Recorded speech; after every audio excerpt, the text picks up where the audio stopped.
Hey guys, good morning guys. কেনে আছে আপোনালোকে? আমি তো আজি ৰবিবাৰ আৰু আমি গৈ আছো আজি চাৰ্জ। বহুত দিনৰ পিছত আজি মই চাৰ্জ যাই আছো আৰু ভাল লাগি আছে, কিবা একটা মনটো ভাল লাগি আছে।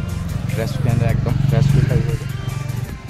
গৈ আছো বাৰু এতিয়া 9টা বজাৰ পৰা ষ্টাৰ্ট হয় ইয়াতে। দেখাম বাৰু আপোনালোকক, চাই থাকক।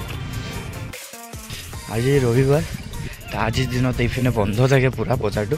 12টা বজাৰ পিছত খোলে। এইপিনে চাইছে না পুৰা বন্ধ, দোকানবিলাক পুৰা বন্ধ হৈ গৈছে।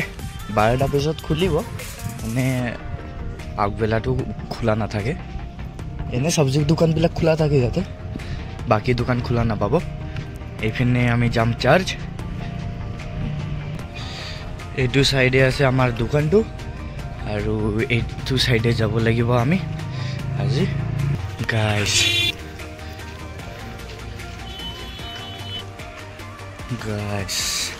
চাইছে নে গাইস, কি মজা লাগছে কিন্তু ঘৰগিলা চাই ৰে ভাই। দেখা পাইছে নে কি ধুনীয়া লাগি আছে, কি মজা লাগিছে।